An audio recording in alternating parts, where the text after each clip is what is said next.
ಎಲ್ಲರಿಗೂ ನಮಸ್ಕಾರ. ఈ కన్నడ గ్రీటింగ్ ఎందుకురా అంటే ఇవాళ మనం చూడబోయే ప్లేస్ మైసూర్ ప్యాలెస్. కర్ణాటకకు వచ్చే వాళ్ళు ఎవరైనా ఫస్ట్ చూడాలనుకునే ప్లేస్ ఇదే. బెంగళూరు నుంచి 140 కిలోమీటర్స్ దూరంలో ఉంది. మనం వెహికల్లో వెళ్తే ఒక 3 hours లో రీచ్ అయిపోవచ్చు. సరే వాళ్ళ వెదర్ బాగుంది, షూటింగ్ చింపేద్దాం అనుకుని వస్తే కెమెరాలో బ్యాటరీ ఛార్జ్ లేదు.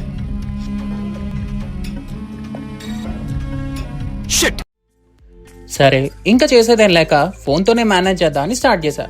కొన్ని ఇనీషియల్ పెయింటింగ్స్ అండ్ ఆర్టిఫాక్ట్స్ చూసి ఇవన్నీ జుజుబీరా, అసలు ఆర్ట్ అంతా ముందుందనుకొని ఎక్కువ రికార్డ్ చేయలేదు. కానీ కొంచెం ముందుకెళ్ళాక చూస్తే అటే ఎగ్జిట్ అన్నారు. అప్పుడు మన ఎగ్జాక్ట్ ఫీలింగ్ ఇది.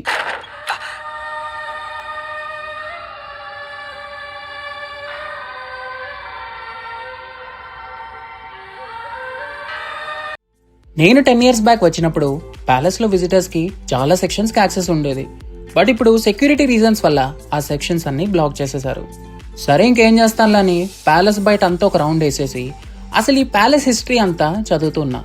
క్లోజింగ్ టైం అయ్యేసరికి ప్యాలెస్ లైట్స్ అన్నీ ఆన్ అవుతాయని, ఇంత దూరం వచ్చాం కాబట్టి ఆ విజువల్ క్యాప్చర్ చేద్దామని ఇంకా అలాగే కూర్చున్నా. 1 hour later. 1 eternity later. మనలాగే చాలా మంది వెయిట్ చేస్తున్నారు.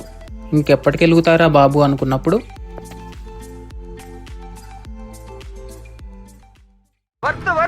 మనం చేసిన పనులన్నీ వర్తే వర్మ, వర్త్. నువ్వు నీ కళ్ళతో చూసావా? పళ్ళు చెదిరిపోయేలా ఉంది వర్మ, మైండ్ బ్లోయింగ్, ఏరే లెవెల్ వర్మ. సో మొత్తానికి ఇంత దూరం వచ్చినందుకు వర్త్ వర్మ అని నిజంగానే అనిపించింది. 14th centuryలో మన ఈ మైసూర్ ప్యాలెస్ని అంబా విలాస్ అని పిలిచేవారు. కానీ 1896లో జరిగిన ఒక ఫైర్ యాక్సిడెంట్ వల్ల మొత్తం కాలిపోయినప్పుడు 1897లో హెన్రీ ఇర్విన్ అనే ఇంగ్లీష్ ఆర్కిటెక్ట్తో మళ్ళీ రీకన్స్ట్రక్ట్ చేయించారు. అప్పటి నుంచి ఇప్పటి వరకు మైసూర్ ప్యాలెస్ అనేది one of the most visited tourist అట్రాక్షన్స్గా ఇండియాలో నిలిచిపోయింది. సో ఇది మన బుజ్జి వ్లాగ్ గైస్.